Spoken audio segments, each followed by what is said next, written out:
은혜도 왕노릇하여 라는 제목으로 말씀을 함께 나누도록 하겠습니다. 오늘은 20절, 21절 중에서 21절을 중심으로 함께 살펴볼 것입니다. 21절에 그렇게 말하죠.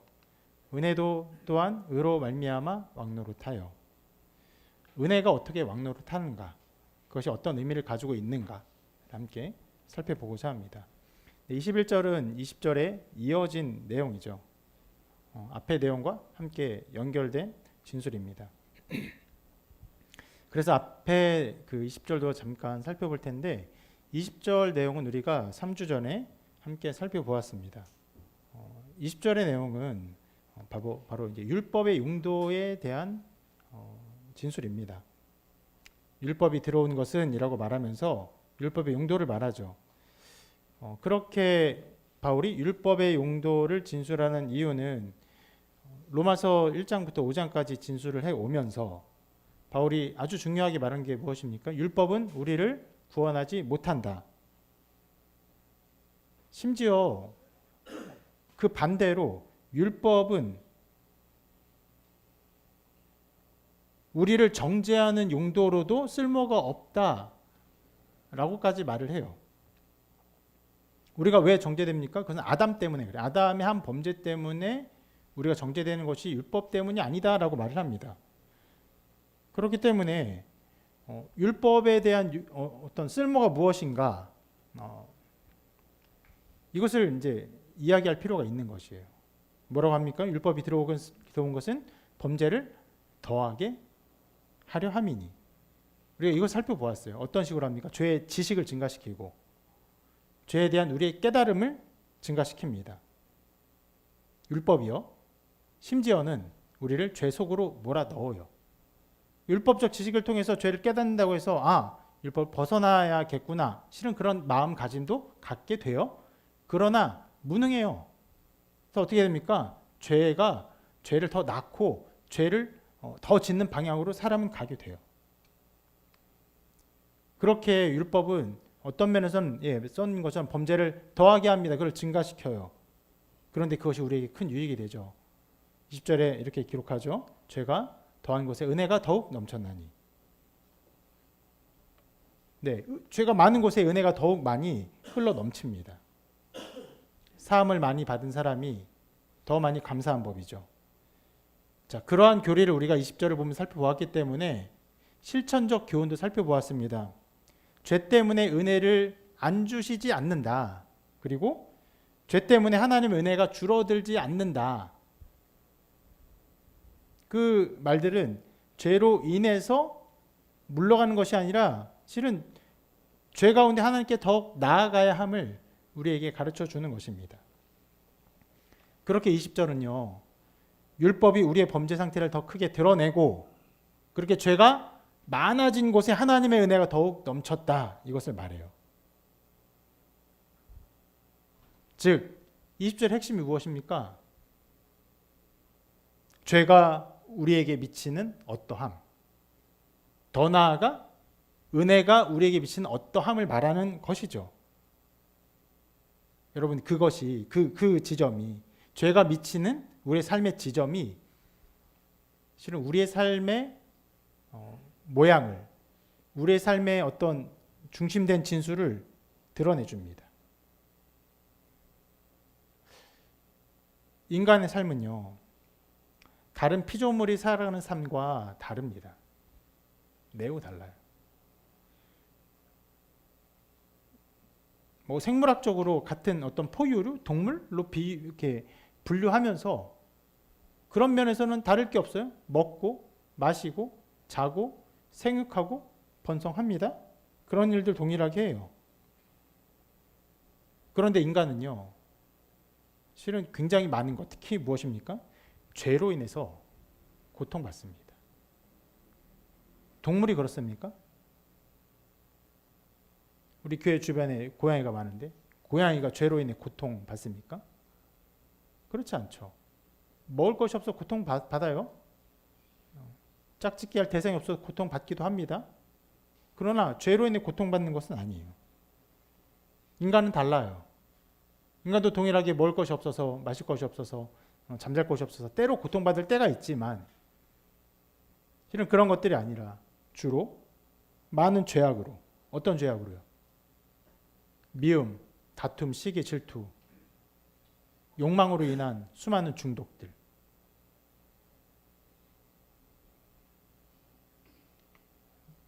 너무너무 이러한 것들이 우리의 삶을 가득 채우고 못 살게 굽니다.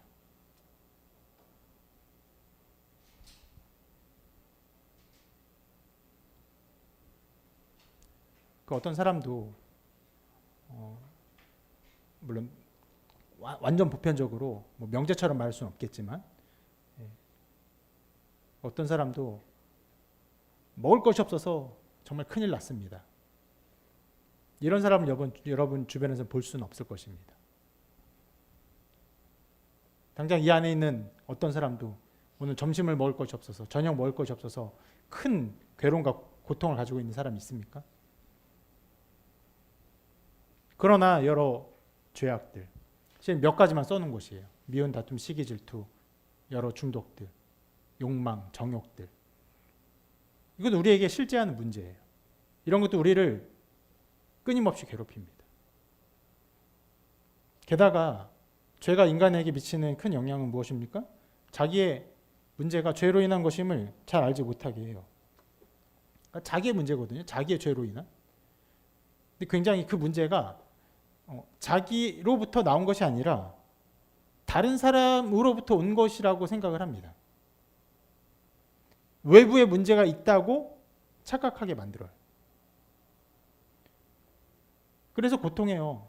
여러분, 병든 자가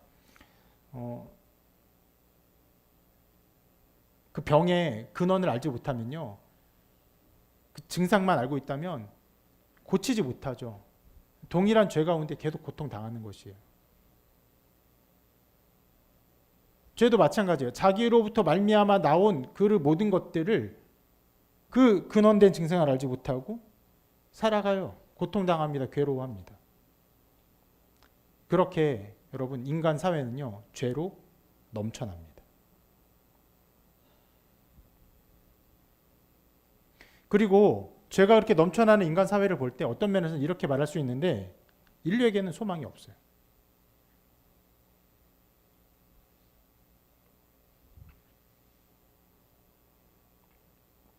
그것이 여러분, 우리가 살아가는 삶, 우리가 살아가는 사회, 우리의 모습이에요. 그러나 감사하게도 말씀이 가르치는 것처럼 하나님은 죄 가운데 인간을 포기하지 않으셨습니다. 그래서 무엇이 나타납니까? 하나님의 선물이 은혜가 나타나요. 조금 나타나는 것이 아니라 20절 말씀처럼 은혜가 더욱 넘쳐나니라는 것처럼 흘러넘칩니다. 가득 흘러넘쳐요. 자, 그것이 우리에게 일어난 일이에요. 성경은 아주 깊숙한 인간의 가장 큰 문제를 드러내고 실은 그 문제가 해결될 수 없다고 말하지 않고 그것을 더 넘쳐나는 하나님의 은혜의 어떠함을 곧바로 우리에게 가르쳐 줍니다. 그것이 20절의 내용인데요. 21절은 그 은혜의 넘침이 어떻게 우리에게 나타나는가? 그것을 우리에게 말합니다. 의인화시켜서 말을 해요. 죄도 은혜도 의인화시켜서 말합니다. 그렇게 설명하는 것은요, 죄의 통치를 알게 하고 더 나아가 은혜의 통치를 알게 하는 것이 목적이에요. 우리로 하여금. 그리고 이 모든 것을 알게 함으로 우리에게 무엇을 알게 하는 것이 목적입니까? 이 말씀을 같이 읽어볼게요. 시작. 우리 주 예수 그리스도로 말미암아 영생에 이르게 하려 함이라. 이것입니다. 영생을 주는 것이 목적이에요. 적당한 알을 알고 적당하게 어떤 괜찮은 삶을 사는 것, 이게 목적이 아니에요. 궁극적으로 우리에게 영생을 주는 것이 이 모든 말씀의 목적이에요. 바울은 이것을 알게 하기 위해서 죄의 통치, 은혜의 통치를 이렇게 말합니다. 죄가 사망 안에서 왕노릇한 것 같이 은혜도 또한 의로 말미암아 왕노릇하여. 두 가지 말이에요. 죄가 왕노릇합니다. 또 은혜도 왕노릇해요. 이쪽에서 어떠한 일이 벌어진 것, 또 저쪽에서 어떠한 것이 벌어진 것을 다 가르치고 있어요. 자, 이 내용을 알기 위해서 먼저 죄의 왕노릇을 한번 생각해 봅시다. 어떤 것을 의미합니까? 기본적으로는 우리가 욕심에 이끌려 미혹되는 것을 말합니까? 근데 그런 것들을 말하죠. 그런 부분을 말합니다. 야고보서가 이렇게 말하죠. 같이 한번 읽어볼까요? 시작. 오직 각 사람이 시험을 받는 것은 자기 욕심에 끌려 미혹됨이니 욕심이 잉태한즉 죄를 낳고. 인간 사회가 굉장히 복잡하고 다양합니다. 그 복잡성을 다 측량할 수도 없어요. 그리고 그 많은 것들이 아까 말씀드린 것처럼 뭐 시기 질투, 욕심, 욕망, 정욕 이런 것들로 막 얽혀서 나타나요. 그래서 어떻게 됩니까? 우리 삶의 많은 것들이 우리를 유혹하는 방향으로 나타나요. 우리를 미혹하고 유혹하고 우리를 죄짓게 만드는 걸로 외부의 것들이 많이 채워집니다. 그러면 어떻게 됩니까? 사람이 그 모든 유혹과 미혹에 반응합니다. 어떻게 반응합니까? 이렇게 말해요. 자기 욕심에 끌려.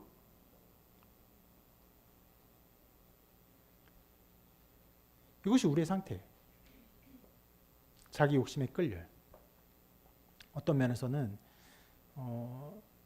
수많은 외부의 자극이 엄청나게 많기 때문에 외부의 탓을 하고 싶어 합니다. 모든 사람이 그래요.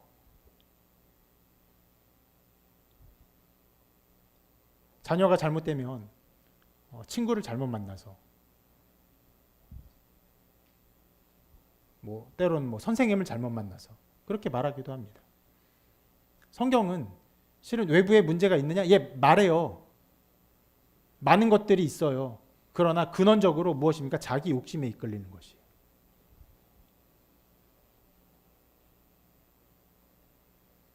그러면서 우리 모두는 모든 사람이 죄인인 것을 알아야 하고 심지어 자기의 자녀도 죄 가운데 잉태되고 죄 가운데 태어났다는 것을 인정해야 됩니다.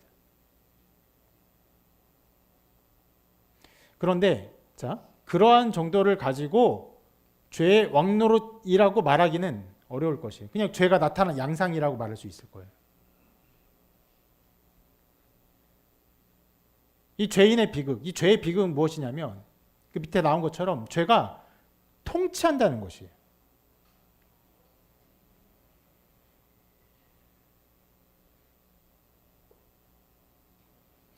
많은 사람들이 죄를 생각할 때 어떤 무언가를 잘못한 것, 어떤 무언가를 범한 것, 술 마시거나 도박하거나 세욕에 빠지거나 이런 것들을 생각합니다. 물론 그게 문제예요. 양상입니다. 나타난 어떤 프로그램이에요. 큰 일들이에요. 그런데 인류에게 진정한 문제가 뭐냐? 그거는 인간이 죄의 노예라는 것이에요. 죄의 통치 아래에 있다는 것이에요.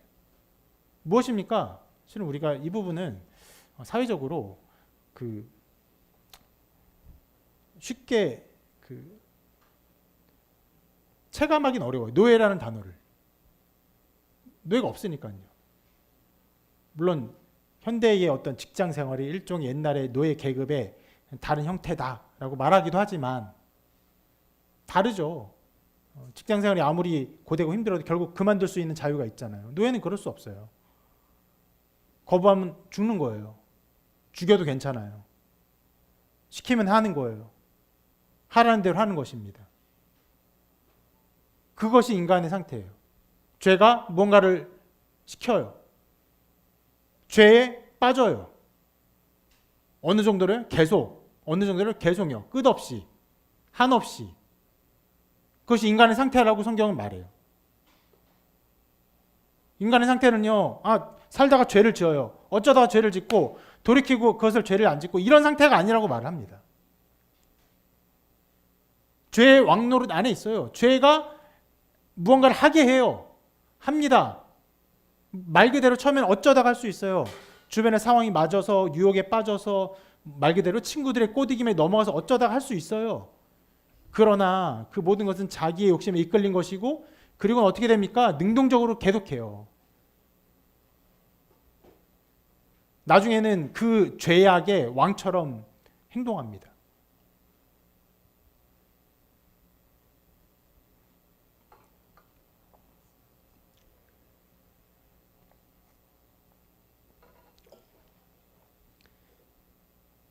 범죄의 어떤 일들을 볼 때 그 성착취 같은 것들 있잖아요. 온라인에서 성착취를 하고 어린 아이들에게 막 잘못된 영상을 찍게 하고 그것을 가지고 협박하고 돈을 갈취하고 몇 명에게 뭐 몇십 명, 실 수백 명에게 그런 일들 하는 그런 정말 나쁜 놈들. 처음부터 나는 그런 일을 통해서 나의 욕심을 채울 거야 라고 생각하는 사람은 없을 것입니다. 어쩌다가 죄의 그런 일들에 노출이 돼요. 그리고 처음엔 흘깃 보았을 수 있어요. 어쩌다 경험했을 수 있어요. 그러다가 어떻게 됩니까? 죄의 왕처럼 행동해요. 수많은 사람들을 말 그대로 죄의 노예처럼 거느리고 어떻게 그런 일을 쓸 수 있느냐 생각하지만 그것이 죄의 양상이에요.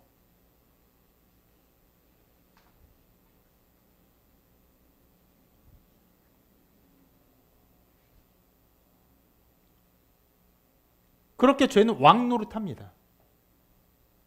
심지어 죄의 노예인 우리가 그 죄 자체에 있어서 왕처럼 군림하게 해요. 아나무인? 내 아나무인처럼 행동하게 합니다. 부모님도 관계없이 행동하게 해요. 친구들도 관계없이 행동하게 해요. 자기의 그 죄에 대한 생각과 욕구를 채우기 위해서 모든 것을 다 없애버리면 행동하게 만듭니다. 그것이 죄의 왕노릇이에요. 실은 여러분 지금 제가 하고 있는 말은 어떤 죄를 저지를 때 너가 그것을 능동적으로 저질렀고 너가 이렇게 죄인이다 라고 말하는 것에 그쳐 있지 않아요. 그렇게 되게 되는 양상이 무엇입니까? 예, 죄가 왕노릇하기 때문에 그런 것이에요.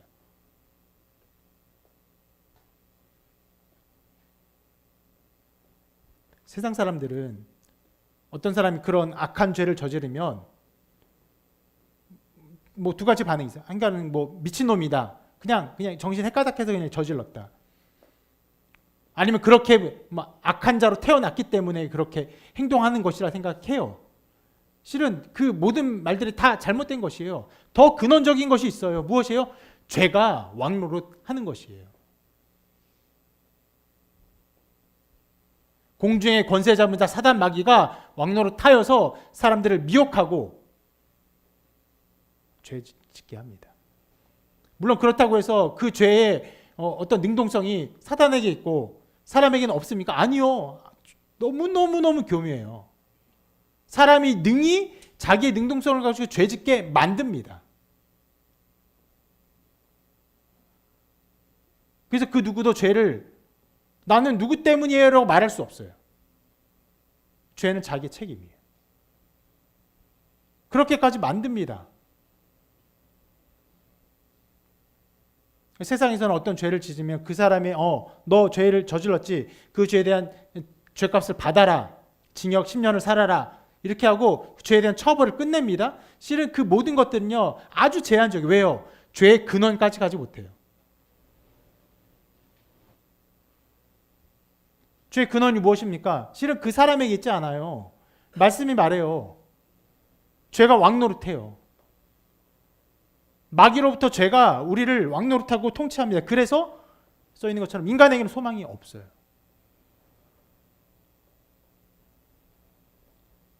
어떤 면에서 지금 현대인이 겪고 있는 수많은 죄의 양상들 새롭습니까? 새롭지 않아요. 해 아래 새 것이 없어요. 100년 전에 사람들이 짓는 죄의 양상이 그대로 다 있어요. 1000년 전에 그대로 있어요. 2000년 전에 그대로 있어요.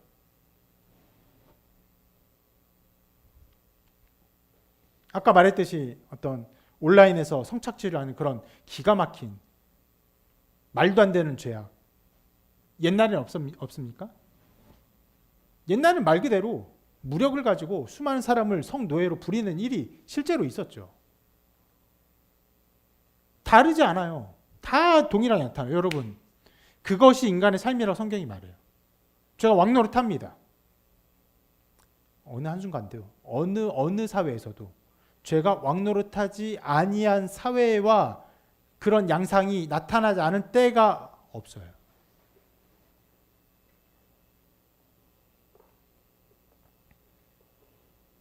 그래서 어떤 사람들은 그런 말을 합니다. 사람은 고쳐 쓰는 게 아니다. 예, 맞는 말이에요. 고쳐질 수 없어요. 그렇게. 그러나 하나님이 우리를 사랑하사 은혜를 베푸셨어요. 그렇게 여러분, 죄가 왕노릇한 것 같이 동일한 일들이 은혜의 왕노릇 안에 나타나요. 말씀 같이 읽어볼게요. 다시. 시작. 죄가 사망 안에서 왕노릇한 것 같이 은혜도 또한 의로 말미암아 왕노릇하여. 네, 그게 왕노릇한 것 같이 은혜도 왕노릇합니다. 이것이 우리에게 주어진 것이에요.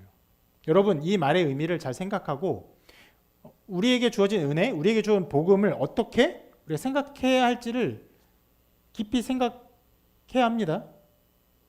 바울은 지금 은혜가 우리에게 주어졌는데 그 은혜가 우리의 삶에 끼어들 가능성이 있다. 이런 식으로 말하는 것이 아니에요.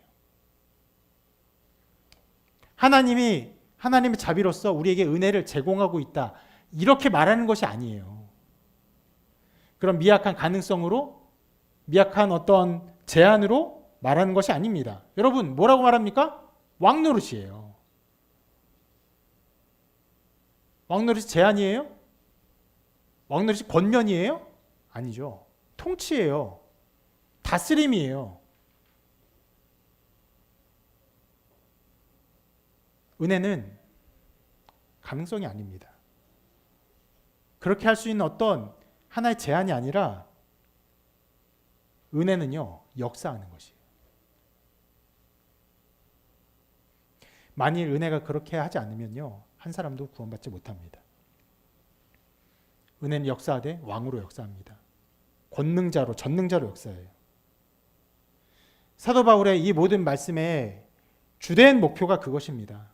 하나님의 은혜가 우리를 다스리고 통치한다는 것을 보여주는 것이에요. 왕노릇은요, 모든 것을 통제하는 그러한 어떤 권능을 말하는 것이에요. 원수들을 정복하는 것을 의미합니다. 은혜를 생각할 때 하나님이 어떠한 일을 하셨어요. 그리고 너희가 이것을 취해라 라고 우리에게 맡겨두시고, 여러분, 그러한 것들을 왕노릇이라고 말할 수 없습니다. 이렇게 왕노릇이라고 말하는 것은요, 은혜가 그 모든 것을 완성한다는 것을 의미하는 것이에요. 우리의 구원 처음부터 끝까지 모든 면에서 하나님의 은혜의 왕노릇이 이루어가는 것이에요.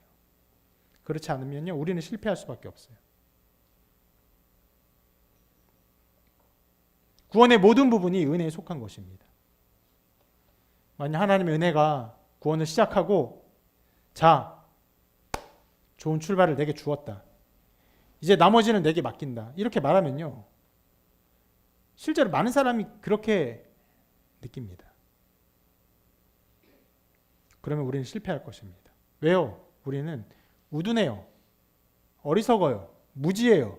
시험에 잘 빠져요. 그리고 냉담합니다. 게을러요. 타락합니다.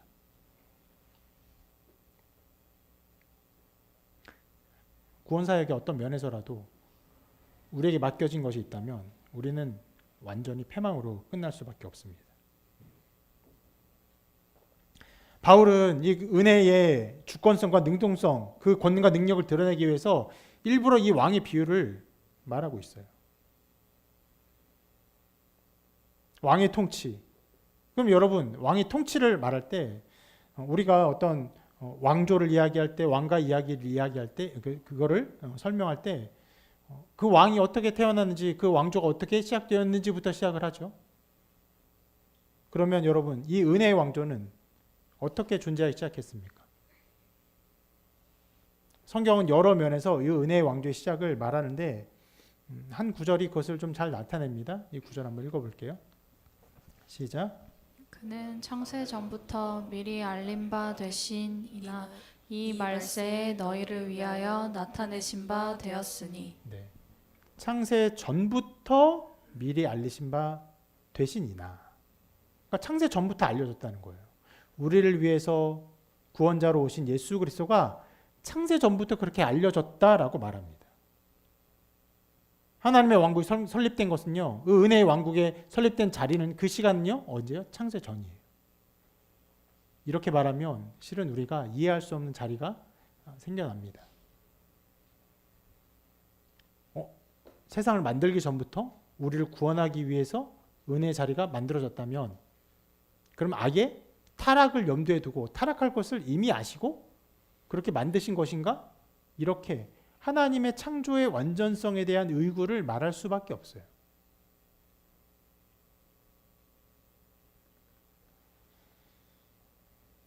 성경의 모든 사건을요, 우리 인간의 시간적 그 인과의 순서로 다 이해할 수 없습니다.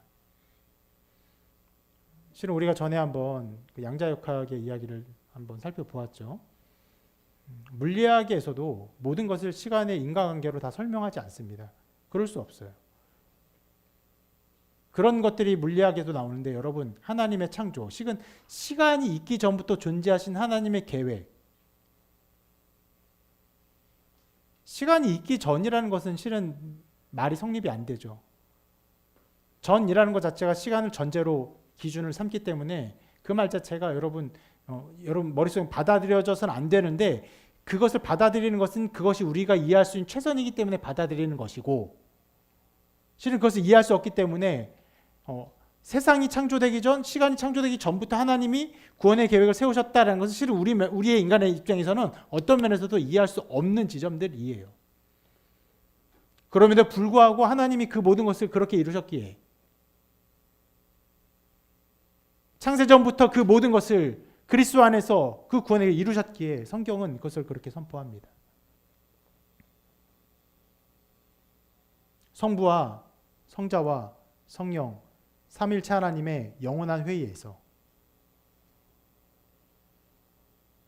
그 은혜의 권자가 생겨났어요.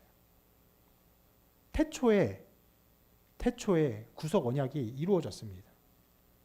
그것이 왕국의 시작이에요. 그 시작 아래 성자께서 어떻게 하셨습니까? 그 구속 언약에 순종하셨어요. 자신을 복종시키셨습니다.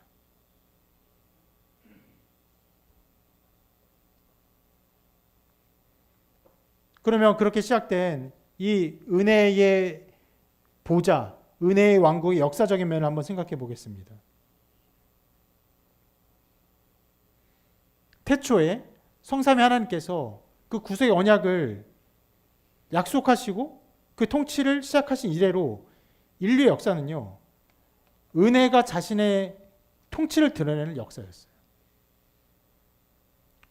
이걸 단순하게 표현하면 구원 역사입니다.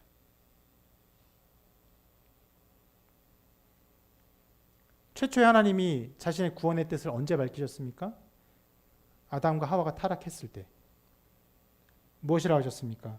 뱀의 후손과 여자의 후손 사이를 원수되게 할 것이라고 말씀하셨어요. 이미 그 시점부터 하나님께서 인류를 구원할 계획을 말씀하신 것이에요. 그런데 그런 언약을 받은 이후에도 인류는 어떻게 됩니까? 급속도로 죄악에 빠져 들어갑니다. 그래서 온 세상이 죄로 관영하게 되었다라고 성경은 말해요. 그리고 물심판을 결국 받습니다. 홍수로 모든 사람들이 심판을 받아요. 근데 그 지점을 우리는 다 이해할 수 없어요. 율법이 없는 세상에서 사람들이 자기 뜻대로 죄를 짓고 살아간 물심판 이전에 패역한 세상, 우리는 어느 면에서 상상할 수 없습니다.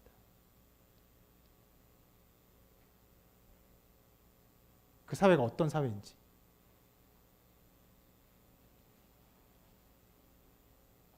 너무나 타락해서 하나님이 인간을 지으신 것을 후회하셨다라고 말할 정도로 인간은 타락했습니다. 그리고 심판하시죠. 물론 심판하시죠. 그러나 심판 중에도 구원의 일을 베푸셨어요. 노아와 그의 가족을 살리셨습니다. 그런데 여러분, 노아와 그의 가족이 살아난 이후로 다시 인류가 번성합니다. 또 어떻게 됩니까? 그대로 다시 또 죄 가운데 죄가 관영한 세상을 만들어요. 그때 하나님께서 구원의 일을 이루시기 위해서 한 사람을 택하죠. 아브라함을 택하십니다.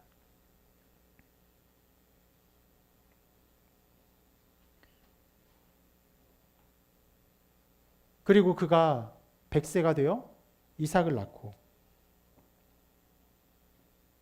이삭과 야곱과 요셉을 통해서 계속적으로 하나님의 구원 역사가 이루어지게 하십니다.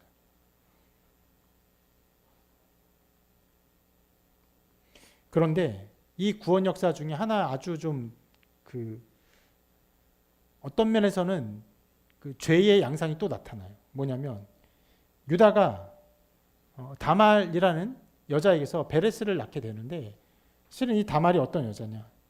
유다의 며느리예요.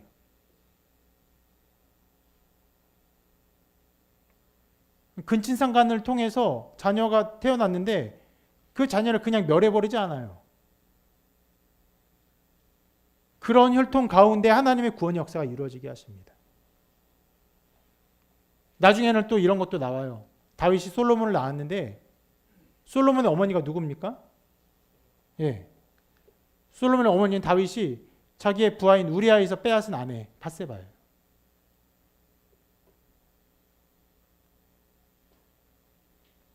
실은 성경의 이야기들을 설교를 할 때 우리 교회는 이제 아이들까지 다 같이 예배드리는 장소여서 이런 얘기를 아이들에게 할 수 있을 것인가 하는 의문이 들 정도로 인류 역사는요, 죄가 관영한 역사예요.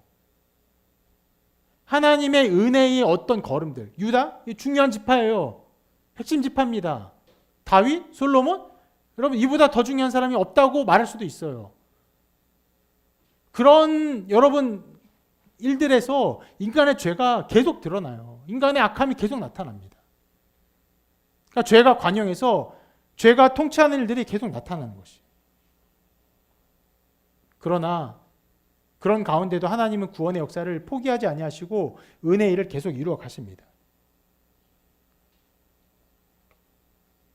그 혈통을 통해서 마침내 누가 오십니까? 예수 그리스도가 오시죠.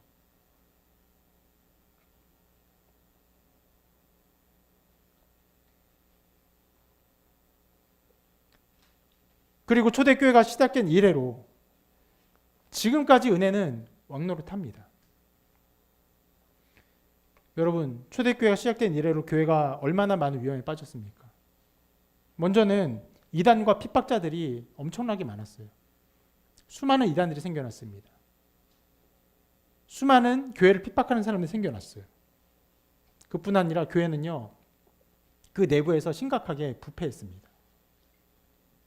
초대교회도 마찬가지고 그 이후의 교회도 마찬가지예요. 생명력을 잃어서 완전히 사라질 그런 위험에 처했습니다. 여러분, 종교개혁이 일어난 그 시기에 교회는 어땠습니까?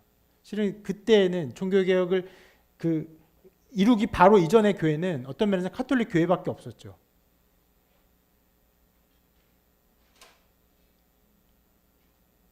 여러분, 존 칼빈이 종교개혁을 했는데 존 칼빈의 저작을 한번 보시면요, 굉장히 좀 낯선 날섬들이 있습니다.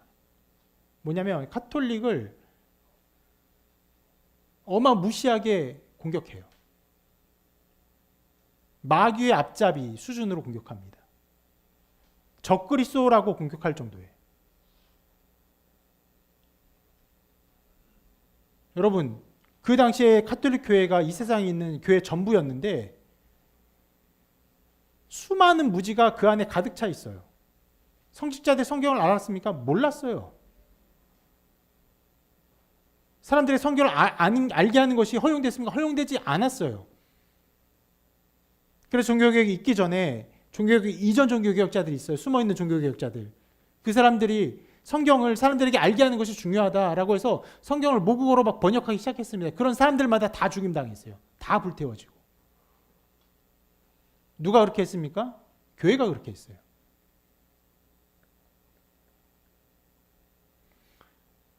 그러한 역사를 보면요. 이 땅에 하나님의 교회가 하나님의 나라가 이루어질 수 있을 것인가 존속할 수 있을 것인가는 실은 거의 가능성이 없던 때였어요. 그러나 은혜는 역사합니다.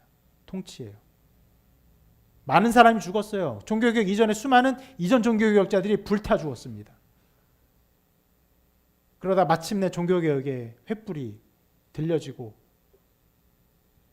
수많은 사람들이 하나님의 말씀을 알게 되고 말씀을 깨닫게 되고 그 안에서 생명을 얻게 되고 구원의 확신을 얻게 되고 자기 생명을 드리게 됩니다. 지금도 마찬가지입니다, 여러분. 세상 사람들이 교회를 어떻게 생각합니까? 교회가 없어지기를 바라요. 교회가 없어져야 이 세상에 평화가 온다고 말하는 사람들이 많이 있습니다.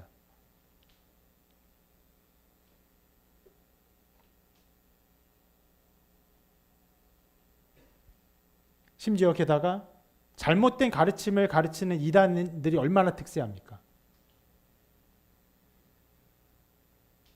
오늘도 우리가 나가서 전도를 하겠지만 전도하는 가운데 그런 이단들과 부딪힐까 염려하는 마음이 있죠. 왜냐하면 계속 나와서 전도하는 일들이 있으니까 이단들이.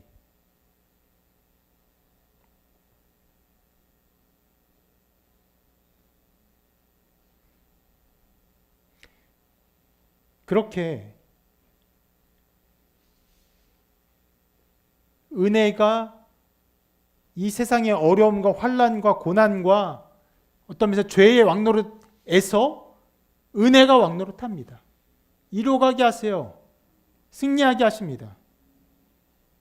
왕권을 가지고 통치합니다.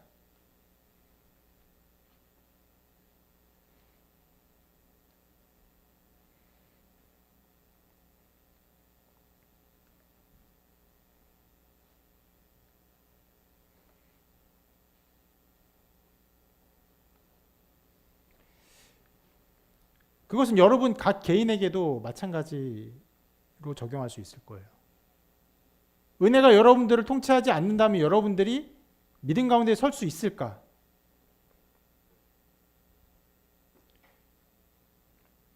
실은요, 어떤 면에서 연약한 여러분들의 어떠함을 예로 들거나 말하지 않고 저의 예를 들어도 마찬가지입니다.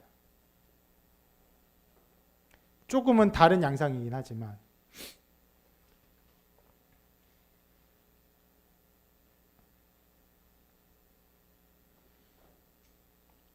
말씀을 매주마다 전하죠. 감사하게도 우리 교회는 말씀을 듣고 말씀에 반응하는 많은 일들이 있습니다. 이게 왜 감사하냐면 그렇지 않은 일들이 종종 있죠. 참된 설교가 선포되면 참된 복음이 전파되면 그 복음에 반응해서 감격하거나 그 복음에 반대해서 돌을 던지거나 이런 반응이 있어야 한다. 저도 그렇게 믿는 사람인데 어쨌거나 그런 반응들이 있습니다. 이거보다 나쁜 것이 무엇입니까? 아무 반응이 없는 거예요. 들어도 별 반응이 없어요. 듣기 전이나 듣고 난 이후나 별 차이가 없어요. 그리고 정말 얼마 지나지 않아서 그 말씀을 다 잊어먹습니다. 아무도 기억하지 못해요. 안타까운 일이죠. 감사하게도 우리 교회는 그렇지 않아요. 반응이 있어요. 실은 그런 반응이 있는 것 때문에 제가 은혜의 통치를 더 소망해요. 무슨 말이냐면 그 반응이 있다는 것은 어떤 면에서는 제가 설교를 잘하는 날이 있다는 것이에요. 어떤 때는요? 그러면 설교를 잘 못하는 날이 있습니까? 예, 있어요.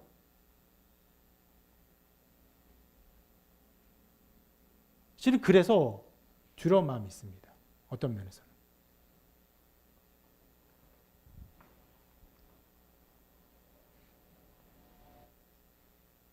그런 잘하지 못하는 일이 몇 번 계속되면 어떻게 될 것인가. 그런 어떤 면에서의 두려운 마음을 늘 갖게 돼요. 그런 지점들이 생깁니다. 그러나 제가 그렇게 두려워하지 않습니다. 왜요? 은혜의 통치를 믿기 때문에 그래요.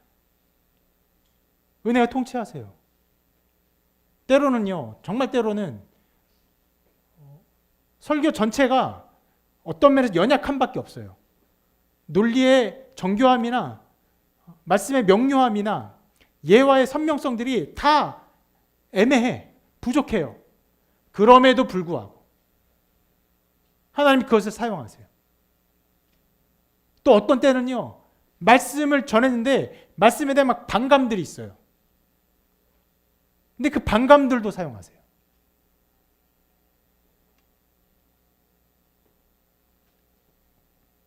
제가 이 은혜의 통치를 적용하는 것은 뭐 악과 선 이런 대결과는 좀 다른 양상이긴 합니다. 그럼에도 불구하고 하나님께서 그렇게 일하심을 볼 때 여기서 떠올려지는 말씀이 한 가지가 있죠. 아까 대표 기자가 기도하며 고백했던 모든 것이 합력하여 선을 이루느니라. 악한 것도 연약한 것도 부족한 것도 때로는 잘 되는 것까지도 다 사용하셔서 하나님께서 선을 이루시는 게 무엇입니까? 은혜의 통치가 이루어지는 것이에요. 역사의 수많은 일들이 우리에게 증거되어서 나타났지만 우리의 삶의 역사 속에도 계속 나타나고 있어요. 은혜가 통치하신 거예요. 통치하세요. 이루어 가십니다.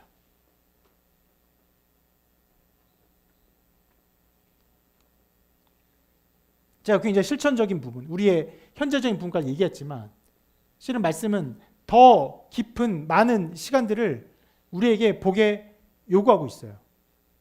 언제부터요? 우리가 가늠할 수 없는 창세 전부터. 물심판을 받고 아브라함이 택함 받고 예수 그리스도가 오시고 초대교회가 시작되고 카톨릭 교회가 타락한 그리고 종교개혁이 일어난 우리나라가 복음이 들어올 때는 어땠습니까? 복음이 능히 모든 것을 이기는 그런 때였습니까? 아니요, 그렇지 않았어요. 복음 들고 수많은 사람들이 헛되이 죽었어요. 얼마 구원시키지 못하고 그냥 자기 인생을 허비하고 다 죽었어요.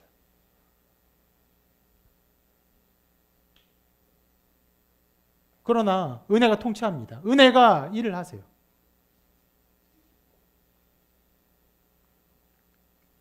이 모든 것이 창세 전부터 하나님이 작정한 구원 계획이 이루어지는 것이에요. 하나님이 그렇게 하지 아니하면 우리에게 그 모든 것이 맡겨져 있다면 우리의 열심과 노력과 우리의 어떤 성실성에 그 부분이 맡겨져 있다면 모든 것은 금방 끝날 거예요. 아까도 말씀드렸지만 지금 우리를 둘러싼 이 사회의 분위기 역시 조만간 한국 교회는 끝날 것처럼 보여요. 모든 수치도 마찬가지예요. 소망이 없습니다. 주일학교 없는 교회가 엄청나게 많이 생기고 있어요. 어른들로만 가득 차고 실은 어른들이 아니라 노년들로만 가득 찬 교회가 얼마나 많이 있습니까?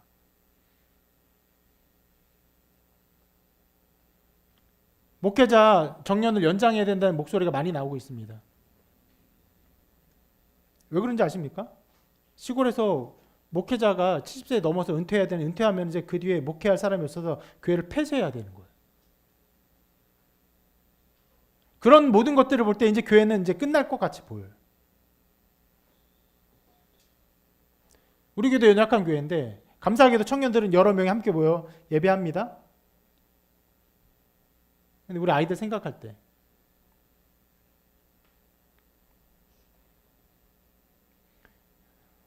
연약한 교회에서 연약하게 자라고 있어서 어떻게 신앙생활을 잘할 수 있을까 지금 염려되는 마음이 많이 있어요.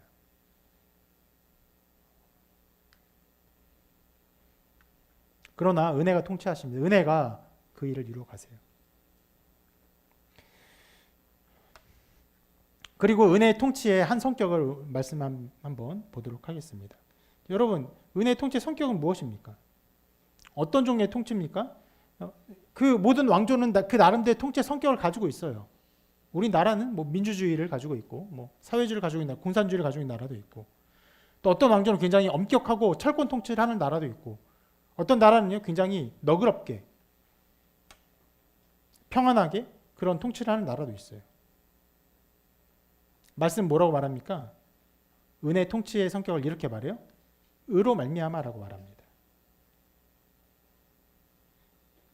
이것이 하나님 나라의 통치의 아주 중요한 지점입니다. 이것은 로마서의 처음 복음을 선포할 때부터 강조했던 바예요. 자, 로마서 1장 17절 다시 한번 읽어볼게요. 같이 읽습니다. 시작. 복음에는 하나님의 의가 나타나서 믿음으로 믿음에 이르게 하나니 기록된 바 오직 의인은 믿음으로 말미암아 살리라 함과 같으니라. 바울은요 은혜의 통치의 성격을요 의라고 강하게 드러내고 있습니다. 이것에 강조점을 두는 것은 중요합니다. 왜냐하면 어떤 사람들 은혜를 생각하면은 굉장히 약한 것, 혹은 뭐 좀 과하게 말하면 무기력한 것, 그냥 도움을 주는 것 이런 정도로 생각합니다. 어떤 사람들은 하나님이 죄를 무시한다고 생각하거나 아니면 죄를 아예 보시지 않는다고 생각하기도 합니다. 율법을 옆으로 제쳐둔다고 생각하는 경우도 있어요. 하나님이 죄인을 받아들일 때 괜찮아. 모든 것이 괜찮아. 죄는 문제가 아니야. 죄를 용서하기를 원한다. 이렇게 하나님의 어떠한 생각을 말할 때도 있고 그렇게 설교할 때도 있습니다. 그럼 그것은 오해예요. 하나님은요 자기의 본성을 거스를 수 없습니다. 하나님 성품 무엇을 요구합니까? 의를 요구해요. 율법을 요구해요. 한 가지를 생각해 봅시다. 우리가 어떤 법을 설정해요. 어떤 규칙을 설정해요. 그럼 그것이 어디로부터 나온 것입니까? 어떤 규칙을 설정하면은 예를 들어서 다른 사람을 해치지 말라 어떤 규칙을 설정하면요. 그 다른 사람을 해치지 말라가 가지고 있는 더 높은 차원의 어떠한 선에 근거해서 그것을 가르치는 거예요. 사람이 생명이 존귀하다든지 사람의 생명에 가치가 있다든지 이런 어떤 더 나은 가치를 근거로 하여서 어떤 규칙을 선언하죠. 그것이 우리의 의와 어떤 도덕, 옳음을 발휘하는 양상이에요. 그런데 하나님께서 율법을 우리에게 주실 때 하나님이 율법을 주실 때는 그렇지 않아요. 하나님이 율법을 주실 때 어떤 더 나은 무언가를 설정할 수 없습니다. 왜냐하면 하나님 본체가 완전한 선이시기 때문에. 그래서 하나님으로부터 모든 율법이 나온다라고 말할 수 있어요. 그러니까 하나님께서 주신 율법은요, 하나님의 뜻에 거스르는 것도 아니고 어떤 면에서는 하나님의 뜻 자체예요. 하나님의 옳음 자체에서 나온 것이 그렇기 때문에 율법을 제쳐둘 수도 없고 율법을 외면할 수도 없고 율법을 버릴 수도 없어요. 하나님 거룩하십니다. 선하십니다. 그분으로부터 나온 모든 율법은요, 어떤 것에서도 하나님의 거룩하면서 벗어나는 것이 아니에요. 그래서 율법을 예수님이 폐하러 온 것이 아니죠. 율법의 한 획도 없어지지 않아요. 예수는 율법을 완성하기 위해서요. 그러한 하나님의 의에 근거한 율법은요, 모든 죄에 대한 마땅한 형벌을 요구합니다. 그런데 성경은 그렇게 말하죠. 이렇게 오늘 성경이 말합니다. 은혜도 또한 의로 말미암아 왕노릇하여. 그러니까 저 의로 말미암아를 지우고 그냥 은혜도 또한 왕노릇한다고 한다면 제가 오늘 설교 앞부분 했던 내용들을 그냥 생각하면 돼요. 아, 죄가 우리를 통치한 것처럼 은혜가 우리를 통치하는구나. 이렇게 생각하면 돼요. 만약에 의로 말미암아가 없었으면요. 그런데 의로 말미암아 왕노릇한대요. 은혜가. 이상한 말이에요. 은혜가 통치하는데 의로 통치한대요.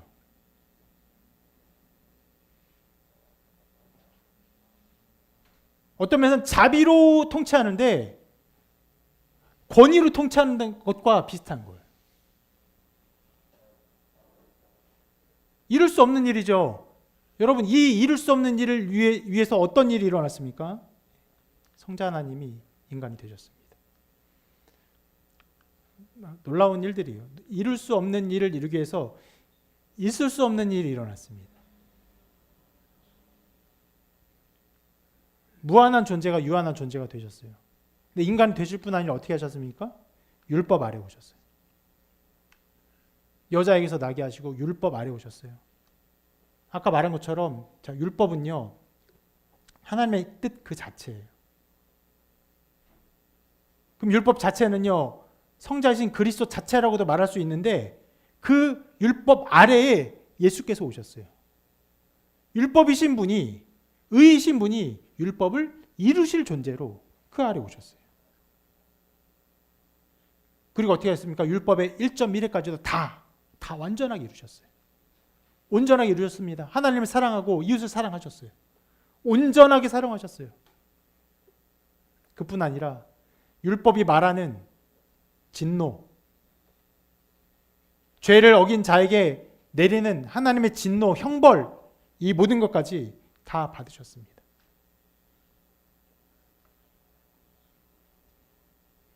죄의 삭은 무엇입니까? 사망이에요. 생명이에요. 죄를 지으면 생명을 바쳐야 돼요. 그래서 예수님께서 화목 제물이 되셔서 자기를 생명을 바치셨습니다.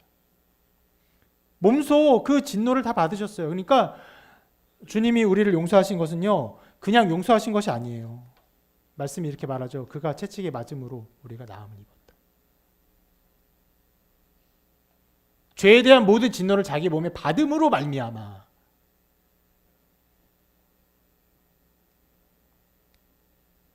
율법은요, 절대로 옆으로 치워진 것이 아닙니다. 단 한순간도. 주님 앞에 다 이루어진 것이에요. 주님이 이루었어요. 그렇게 이루신 그리스도의 십자가로 말미암아 하나님은 그 일을 우리의 것으로 간주하고 우리의 것을 계산하여 우리에게 전가시키셨습니다.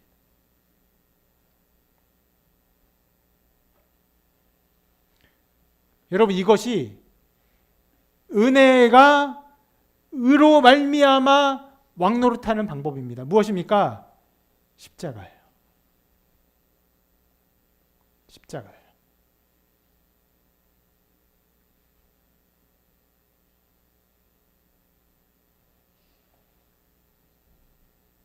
오직 십자가에서 의로 말미암아 왕노릇합니다.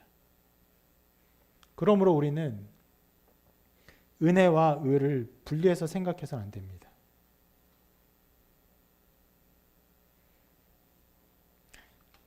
그로 말미암아 우리에게 주어진 열매를 히브리서 4장에 이렇게 말했는데, 히브리서 4장의 이 구절을 한번 생각해 봅시다. 이 부분만 하고 이제 오늘 마칠 텐데요. 이렇게 말해요. 은혜의 보좌 앞에 담대히 나아갈 것이니라. 여러분, 우리가 나아갈 곳을 은혜라고 말하지 않고요. 뭐라고 말합니까? 은혜의 보좌라고 해요. 보좌는 어떤 곳입니까? 권능이 실천되는 곳이에요. 권위가 실천되는 그 자리예요. 권력이 행사되는 곳입니다. 보좌는 권위로운 장소예요. 근데 어떻게 그 권위로운 장소에 우리가 설 수 있어요? 거기가 은혜의 보좌예요.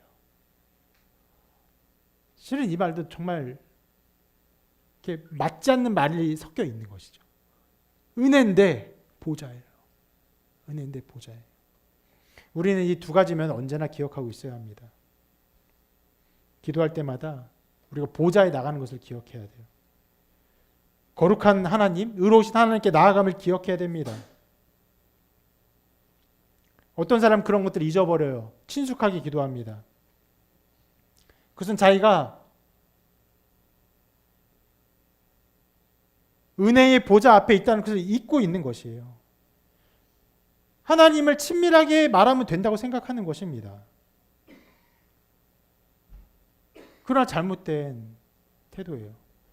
보좌예요. 은혜의 보좌예요. 두려움으로 나아가야 합니다. 근데 또 반대로 은혜의 자리를 잇는 사람도 있어요. 자신이 가진 죄로 말미암아 두려워서 나아가지 못합니다. 은혜의 자리를 생각하지 못하면 그렇게 되죠. 어떻게 합니까? 기도하지 못해요.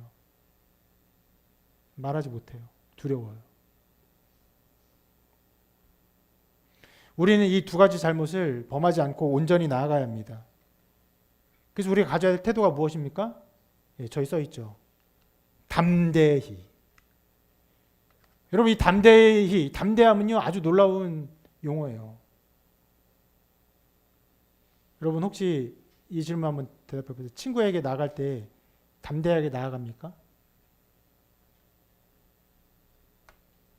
이 담대히라는 말 단어에는 어떤 면에서는 두려움과 경외감이 있어요. 함부로 나아갈 수 없는 무서움이 있어요. 그것이 그 말의 전제예요. 그러나 무섭고 떨리는 마음이 있지만 어떻게 나아갑니까? 이 담대히, 담대히는 무엇입니까? 주저주저합니까? 주저주저 않아요. 확고하게 나아가요. 두려움 없이 나아가는 거예요.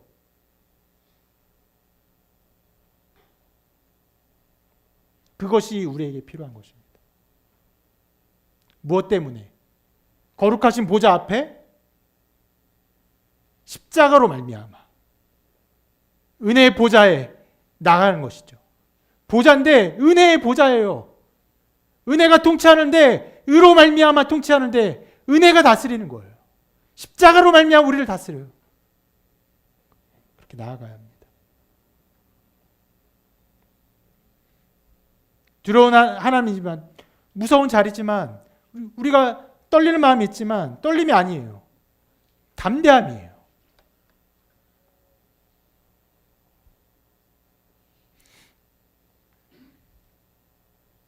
하나님께 나아갈 때 하나님이 거룩한 존재인지 알지 못하고 나아가는 사람들 잘못하는 것이고요.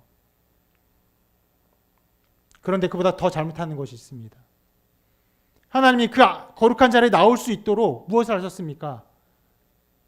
하나님이 아들을 우리에게 주시고 그 모든 은혜의 원총을 베풀어 주셨는데 그것을 알지 못하고 하나님께 나오기를 두려워하며 주저주저하면 그건 어떤 것입니까? 하나님이 하신 모든 일을 외면하는 것이에요.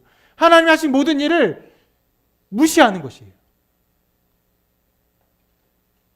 두렵고 떨리나. 그러나 어떻게 해요? 담대하게 나아가는 것입니다. 그것이 무엇입니까? 은혜가 의로 말미암아 왕노릇하는 것이에요. 우리를 통치하십니다. 다른 자리가 아니에요. 왕노릇의 가장 영광스러운 자리는 십자가입니다.